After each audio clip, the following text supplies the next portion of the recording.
এদিকে ডক্টর ইউনূসকে নিয়ে বয়ে আছে সবাই। ডোনাল্ড ট্রাম্প নতুন পদক্ষেপ গ্রহণ করায় বাংলাদেশের উপর ভয়াবহ প্রভাব পড়ে। আওয়ামী লীগ ও শেখ হাসিনার কপাল খুলে যায় ডক্টর ইউনূসের এই অবস্থা হওয়ার পরে। হয়তো সাম্প্রতিককালে সব থেকে বড় ঝটকাটা এবার খেলেন মোহাম্মদ ইউনূস। কালকে ডোনাল্ড ট্রাম্পের সঙ্গে মোহাম্মদ ইউনূসের একটি চুক্তি নিয়ে বাংলাদেশের মিডিয়া বাংলাদেশে হঠাৎ রাত্রি হয়ে গিয়েছে। দেখতে পাচ্ছেন মোহাম্মদ ইউনূস হাতে বাটি।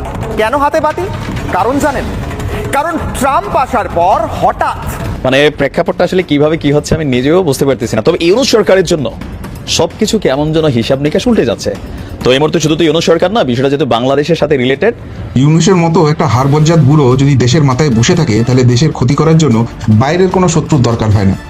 এই ইউনূস এবার নিজে ক্ষমতা ধরে রাখলে ক্ষমতার লোভ এতটাই নিজের দেশটাকেই বেঁচে দেওয়ার প্ল্যান করছে, এবং বাংলাদেশিরা এবার হারে হারে টের পাবে এই ইউনূসের কি পরিমাণ বজ্জাতি হচ্ছে এবং তাদেরকে। বাংলাদেশের দিকে আমরা প্রতিনিয়ত নজর রেখেছি। ইতিমধ্যে মোহাম্মদ ইউনূস তিনি সুইজারল্যান্ডে গিয়েছেন এবং সেখান থেকে তিনি প্যারিসে যেতে পারেন এমনটাই খবর রয়েছে। ইতিমধ্যে একটি ভিডিও সামনে এসেছে এবং সেখানে মোহাম্মদ ইউনূস তিনি বলছেন যে তিনি যদি বাংলাদেশে ফিরতে না পারেন তাহলে তাকে ক্ষমা করে দেওয়া হোক, এমনটাই তিনি বলছেন। ইতিমধ্যে প্রশ্ন উঠতে শুরু করেছে, তবে কি মোহাম্মদ ইউনূস তিনি আর দেশে ফিরবেন না? এই প্রশ্নই কার্যত মাথা চড়া দিয়েছে। এবার যুক্তরাষ্ট্রের কড়া সমালোচনায় অন্তর্বর্তী সরকারের প্রধান উপদেষ্টা ডক্টর মোহাম্মদ ইউনূস সাম্প্রতিক যুক্তরাজ্য সফরে বিবিসির সাথে সাক্ষাৎকারে তিনি বলেন দেশটি হয়তো তাকে আর ক্ষমতায় চায় না। Here an address by His Excellency Mohammed Yunus of the interim government of the People's Republic of Bangladesh. ফেব্রুয়ারির আগেই পদত্যাগে বাধ্য ডক্টর মোহাম্মদ ইউনূস। দর্শক, সম্প্রতি এক বিদেশ সফরে প্রফেসর ডক্টর মোহাম্মদ ইউনূস কড়া সমালোচনা করেছেন যুক্তরাষ্ট্রের নবনির্বাচিত প্রেসিডেন্ট ডোনাল্ড ট্রাম্পের। ডক্টর ইউনূস বলেছেন আমেরিকা এবং ডোনাল্ড ট্রাম্প হয়তো চায় না যে আমি ক্ষমতায়। আসসালামু আলাইকুম রহমতুল্লাহ, সবাই কেমন আছেন? আশা করি সবাই অনেক অনেক ভালো এবং সুস্থ আছেন। সবাইকে স্বাগতম জানাচ্ছি আমাদের আরেক নতুন ভিডিওতে। প্রতিদিনের মতো আমি আপনাদের সিরিয়াত ফারুকি আবারও চলে আসলাম নতুন একটা ভিডিও নিয়ে। আজকের ভিডিও টাইটেল এবং থাম্বনেল দেখে ইতিমধ্যেই বুঝতে পেরেছেন আজকে কি বিষয়টা নিয়ে কথা বলবো। আজকে যে বিষয়টা নিয়ে কথা বলবো খুবই গুরুত্বপূর্ণ একটা বিষয়। তো দর্শক, ইতিমধ্যে আপনারা সবাই ভিডিওর শুরুতেই কিছু অংশ দেখেছেন ভিডিওর। একটু পরে আমরা ভিডিওর বাকি অংশগুলো দেখবো। তার আগে আপনাদের ছোট একটি অনুরোধ জানিয়ে রাখতে চাই, যারা আমাদের ফারুকি অনলাইন ইউটিউব চ্যানেলটিতে এখন আছেন প্লিজ দরকার আমাদের চ্যানেল সাবস্ক্রাইব করে সাথে থাকবেন। আর বেশি কথা বাড়াচ্ছি না, আমরা ভিডিওর বাকি অংশগুলো একটু দেখি। মতো একটা হাড়বজ্জাত বুড়ো যদি দেশের মাথায় বসে থাকে তাহলে দেশের ক্ষতি করার জন্য বাইরের কোনো শত্রুর দরকার হয় না।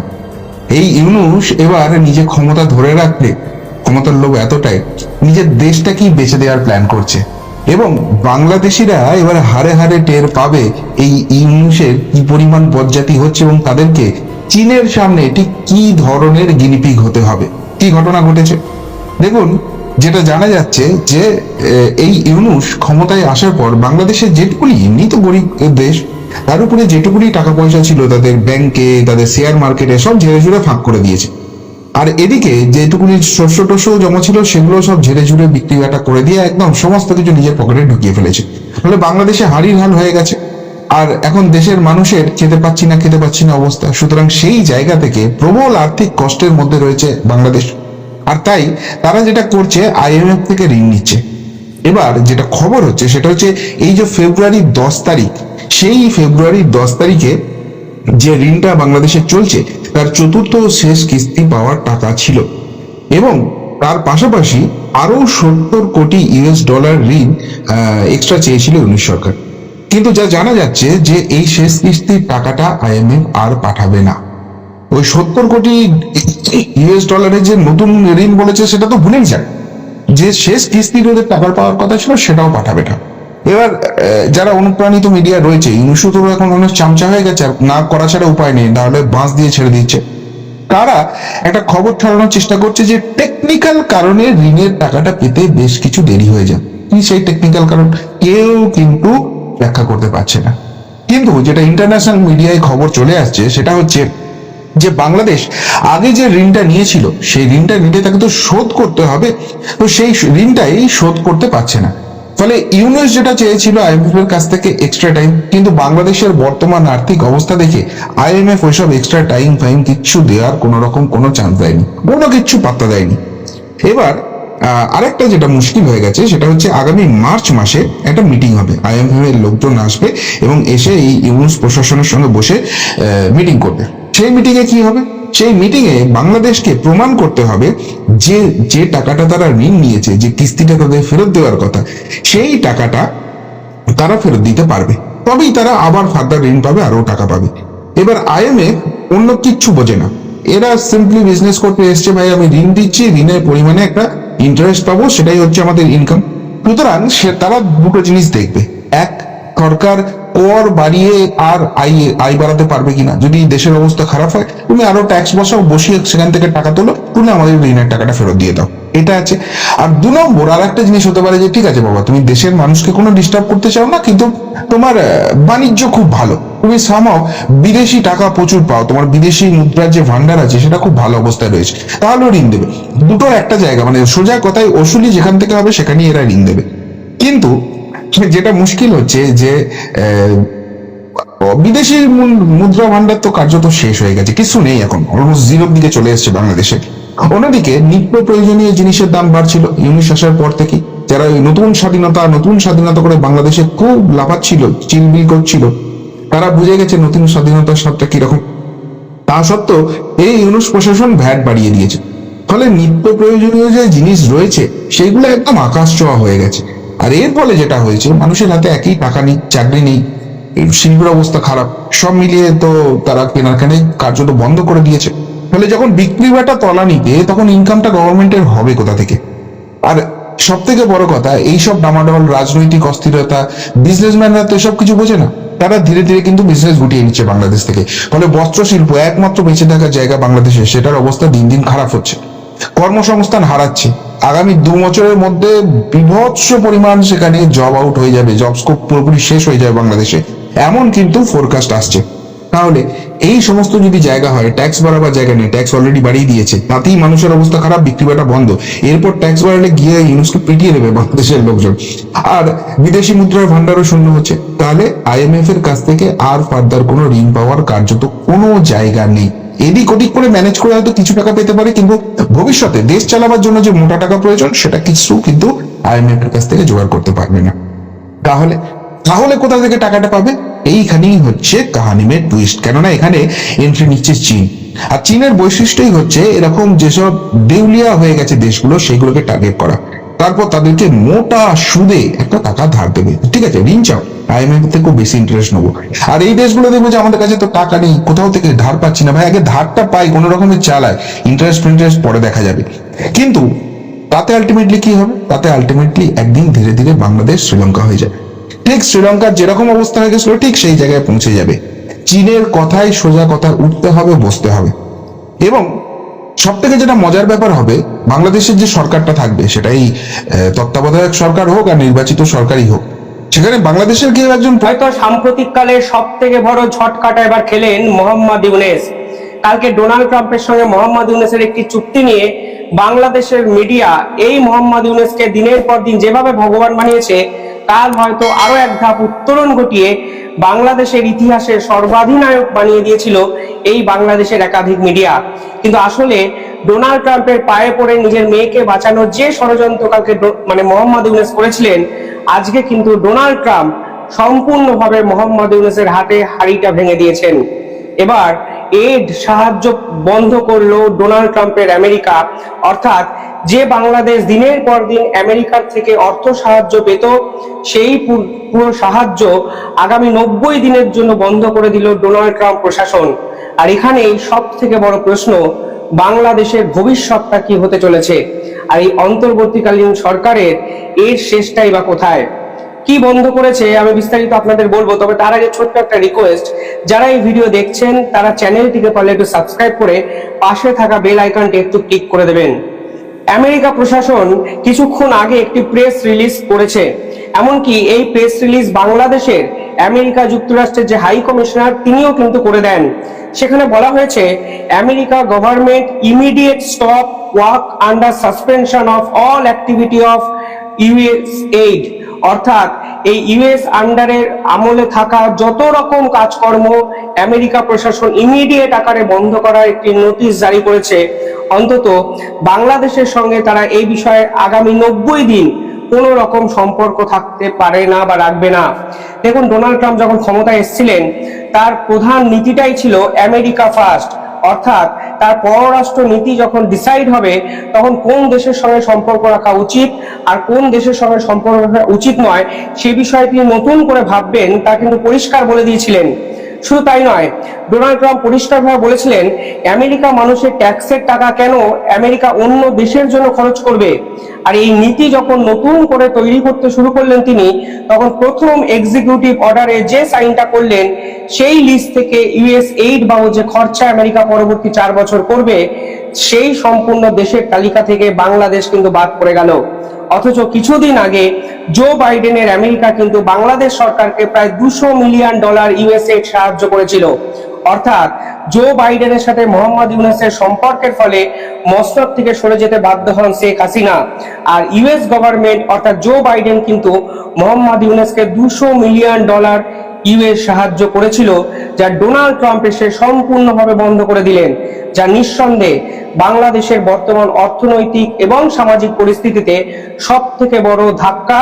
এবং এই ঝটকাটা মোহাম্মদ ইউনূস কিভাবে কাটিয়ে উঠবেন তা হয়তো তিনি নিজেও জানেন না। ইউএসএইড কি? ইউএসএইড শুরু হয় 1961 সালে। United state agency for internationally development এই বিভিন্ন ফান্ড তৈরি করে এই আমেরিকা চায় বিশ্বের একাধিক দেশ যারা একটু পিছিয়ে আছে তাদেরকে অর্থ সাহায্য করবে। মনে রাখবেন এই টাকা কিন্তু তারা ধার বাবদ দিচ্ছে না, অর্থাৎ যে দেশকে তারা এই টাকা বিলিয়ে দেবে তাদের সাথে কিন্তু কোনো চাওয়া পাওয়ার সম্পর্ক থাকবে না। কিন্তু আমেরিকা প্রশাসনের একাধিক প্রেসিডেন্ট এই সম্পূর্ণ বিষয়টি রাজনৈতিক ইস্যুতে ব্যবহার করতেন।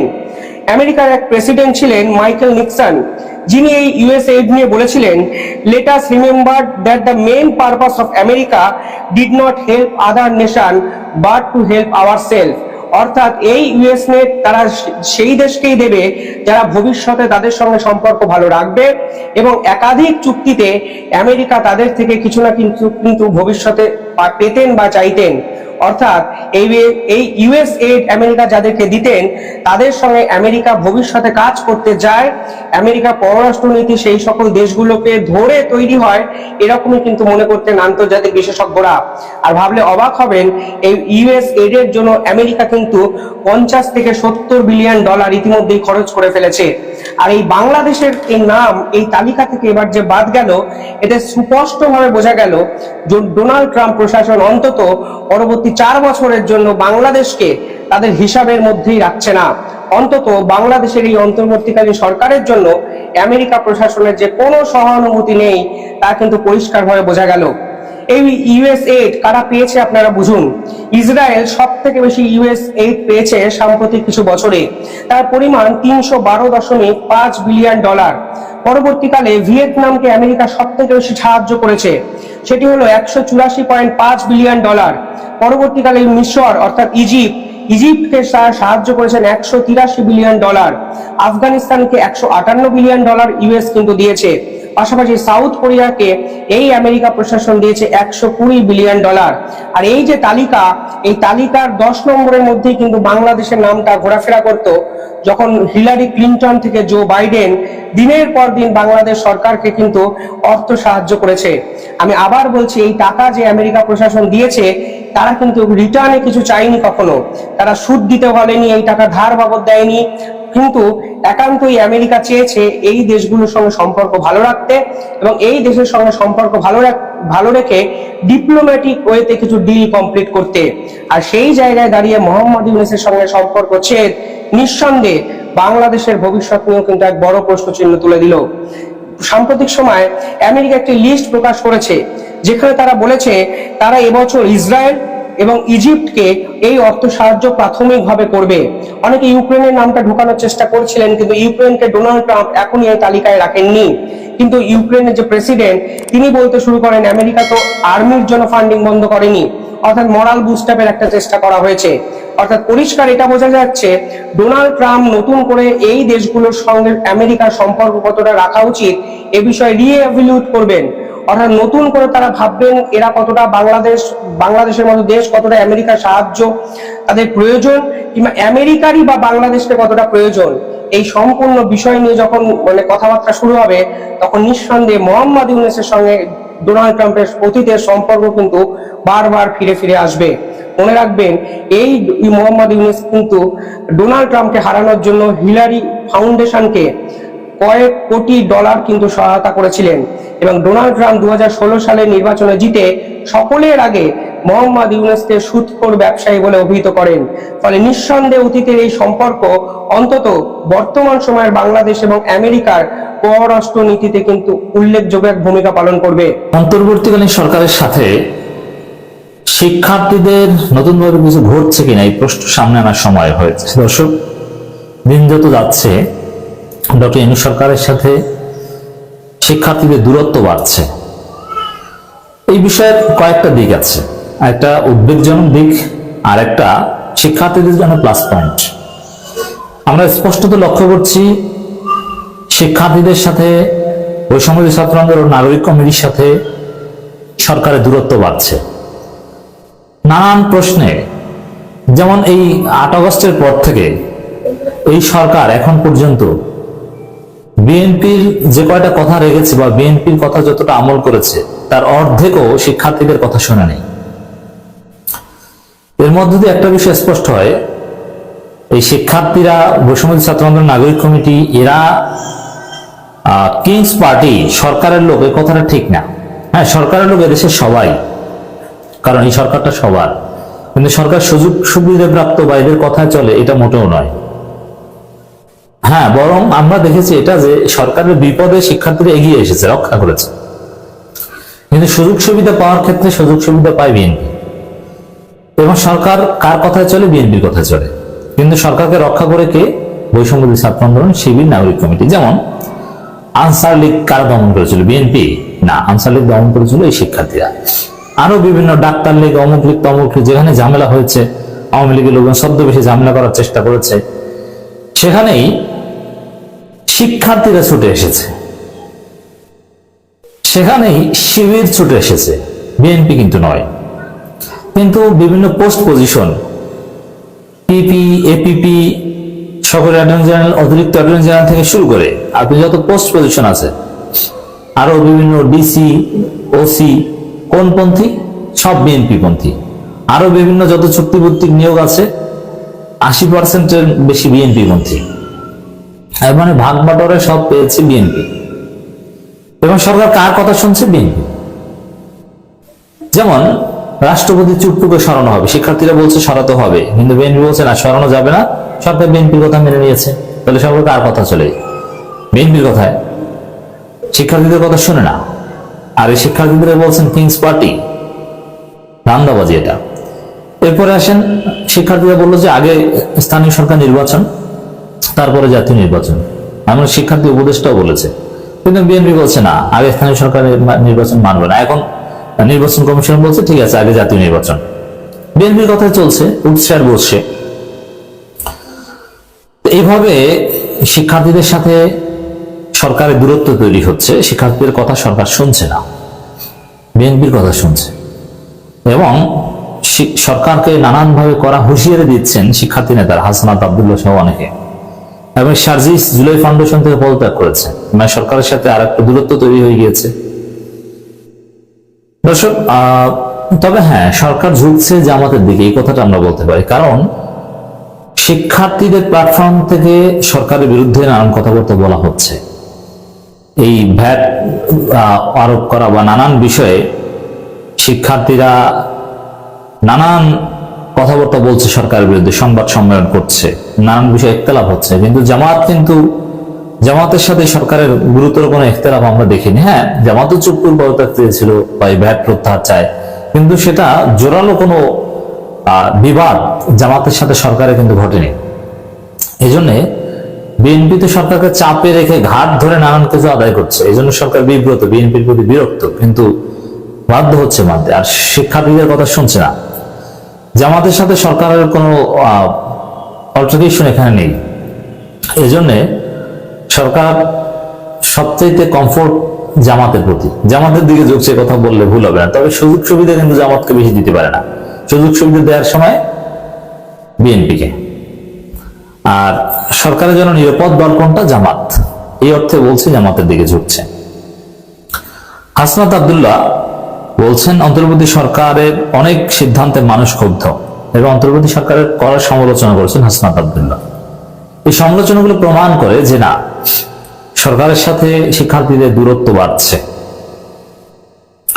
বৈষম্যবিরোধী ছাত্র আন্দোলনের আহ্বায়ক হাসনাত আব্দুল্লাহ বলেছেন, অন্তর্বর্তীকালীন সরকারের নানা সীমাবদ্ধতা ও অদক্ষতার বিরুদ্ধে মানুষ আজ প্রকাশ্য অবস্থান নিচ্ছে। মানে সরকারের বিরুদ্ধে কিন্তু মোটামুটি কঠিন অবস্থান, এই দক্ষতা নিয়ে প্রশ্ন তুলছে। সত্যিকার অর্থে মানুষ অন্তর্বর্তী সরকারের অনেক সিদ্ধান্তে ক্ষুব্ধ, যদিও এটি একটি চমৎকার গণতান্ত্রিক পরিবেশকে ইঙ্গিত করে। এছাড়া সেই দ্রব্যমূল্য কিংবা ভ্যাট বৃদ্ধি, হ্যাঁ ভ্যাটও এটা শিক্ষার্থীরা প্রতিবাদ করেছে, সরকার কার্যত বাধ্য করেছে, সে ভ্যাট প্রত্যাহার হতে যাচ্ছে। হাসনাত আব্দুল্লাহ লিখেছেন, দেখেন আওয়ামী লীগ ক্ষমতায় থাকলে ভ্যাট প্রত্যাহার এটা আপনি কল্পনা করতে পারতেন, কিন্তু এখন কিন্তু হচ্ছে। এই সরকার বাংলাদেশের ইতিহাসে সবচেয়ে জনবান্ধব গণতান্ত্রিক সরকার। জনগণের কল্যাণে আমরা আমাদের যৌক্তিক দাবি দেওয়া নিয়ে সরকারকে চাপে রাখতে পারছি এবং সরকারের সাথে বিতর্ক করতে পারছি। এদেশের জাগ্রত তরুণ সমাজকে বিভ্রান্ত না করে তাদের নিয়ে দেশ গঠনের সর্বোচ্চ প্রচেষ্টা করতে পারলে আমরা সফল হব। আর অপরপক্ষে গণমানুষ বিবর্জিত বিভাজনের রাজনীতি প্রশ্রয় দেওয়া হলে জুলাইয়ের সাথে বেইমানি করা হবে। বিএনপি এই কাজটা করছে, আওয়ামী লীগকে প্রশ্রয় দিচ্ছে। তিনি আরো লিখেছেন, জনজীবনে চাপ সৃষ্টি করে সরকারের প্রতি এমন পদক্ষেপের পূর্ণাঙ্গ ব্যাখ্যা এদেশের প্রতিটি মানুষের জানার অধিকার রাখে।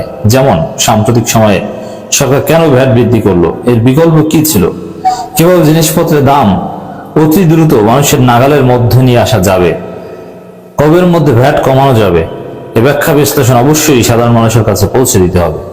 এর মানে সরকার তাদের ব্যয় নির্বাহের জন্য যে পদ্ধতিটা নিয়েছিল এর সাথে শিক্ষার্থীরা একমত নয় এবং সরকারকে বাধ্য করছে। দর্শক, আপনাদের এখনো জানেন না, আপনাদের অবগতির জন্য জানাচ্ছি, এই যে শতাধিক পণ্যের উপরে সরকার ভ্যাট আরোপ করেছিল সেটা কিন্তু শিক্ষার্থীদের চাপে, জনগণের চাপে সরকার প্রত্যাহার করার নীতিগত সিদ্ধান্ত নিয়েছে। আপনারা ধীরে ধীরে দেখবেন যে এটা প্রত্যাহার হয়ে গিয়েছে। সরকার এই ব্যয় অন্যভাবে মেটানোর চেষ্টা করবে।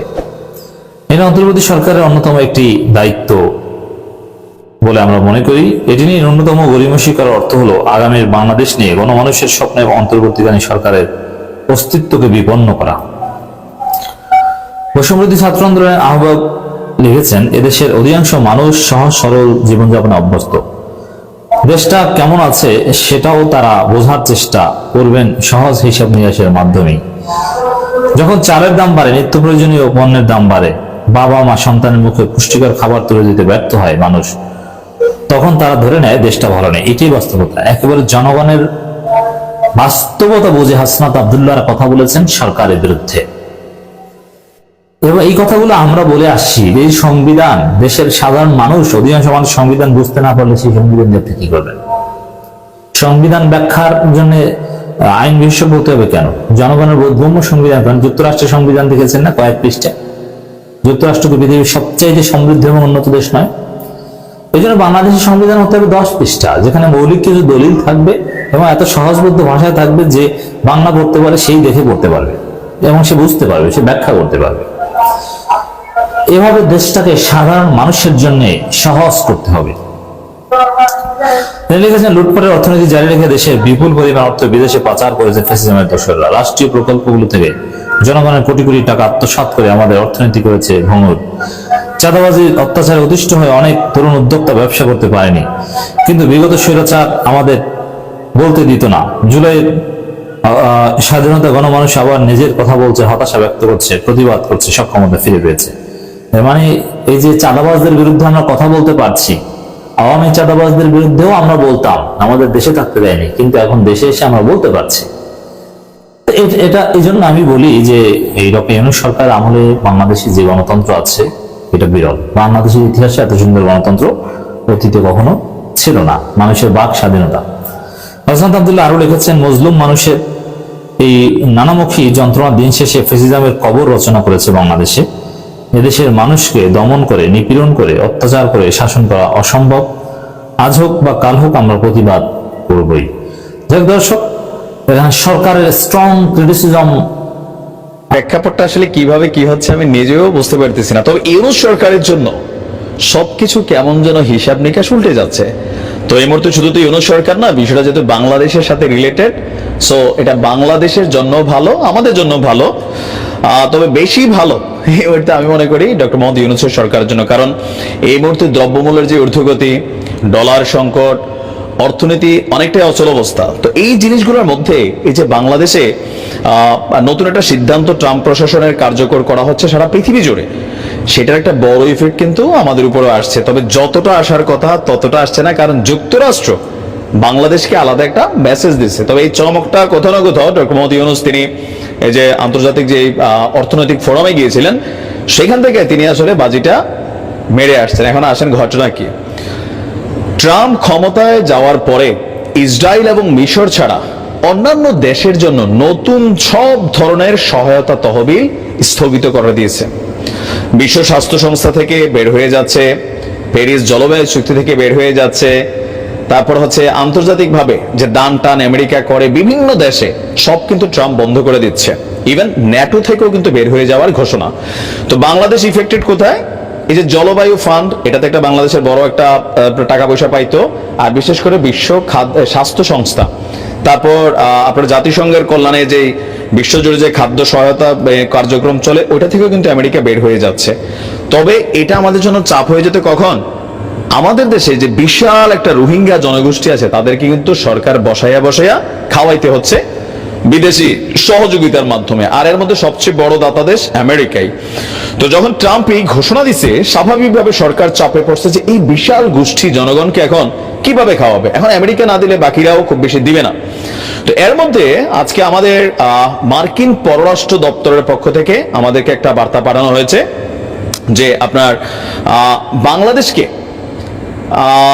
মিয়ানমারের আরাকান থেকে বাস্তুচ্যুত হয়ে বাংলাদেশে আশ্রয় নেওয়া যে রোহিঙ্গা শরণার্থীরা আছে, তাদের জীবন রক্ষার জন্য, খাদ্য ও পুষ্টির জন্য যে অর্থায়ন এত বছর আমেরিকা করছে, সেইটা আমেরিকা চালু রাখবে। অর্থাৎ আমেরিকার পক্ষ থেকে দেওয়া সাহায্য স্থগিতাদেশের বাহিরে থাকছে বাংলাদেশ। এটা টোটালি ডিফারেন্ট একটা অবস্থান তৈরি হয়েছে। আজকে আমাদের কি বলা যায়, রাজধানীর ফরেন সার্ভিস একাডেমির মিলনায়তনে আমাদের প্রেস উপদেষ্টা শফিকুল আলম তিনি বিষয়টি কনফার্ম করেছেন। তিনি বলছেন যে রোহিঙ্গা ইস্যুতে সরকার এবছরই বড় আকারে আন্তর্জাতিক সম্মেলন করবে, 170টি দেশ অংশগ্রহণ করবে, আর মহা আয়োজক হচ্ছেন, এটার সহ আয়োজক হচ্ছেন জাতিসংঘ। আমেরিকা রোহিঙ্গাদের জন্য দেওয়া সাহায্য বন্ধ করছেন না, এজন্য প্রধান উপদেষ্টা মার্কিন প্রেসিডেন্ট ডোনাল্ড ট্রাম্পকে ডক্টর মোহাম্মদ ইউনূস তিনি আলাদা ধন্যবাদও দিয়েছেন। তিনি বলছেন যে ঢাকাস্থ আমেরিকার দূতাবাসের কর্মকর্তারা তারা প্রধান উপদেষ্টার রোহিঙ্গা সমস্যা এবং অগ্রাধিকার প্রাপ্ত বিষয়বলী সংক্রান্ত হাই রিপ্রেজেন্টেটিভ ডক্টর খলিলুর রহমানের সাথে। প্রিয় দর্শক, এই বিষয়টা নিয়ে আপনার মতামত জানতে চাই, কমেন্ট সেকশনে জানাতে ভুলবেন না। আমাদের চ্যানেলে নতুন থাকলে চ্যানেল সাবস্ক্রাইব করে সাথে থাকবেন। এই বিষয়টা নিয়ে আপনার প্রতিক্রিয়া দ্রুত কমেন্টে জানিয়ে ফেলুন।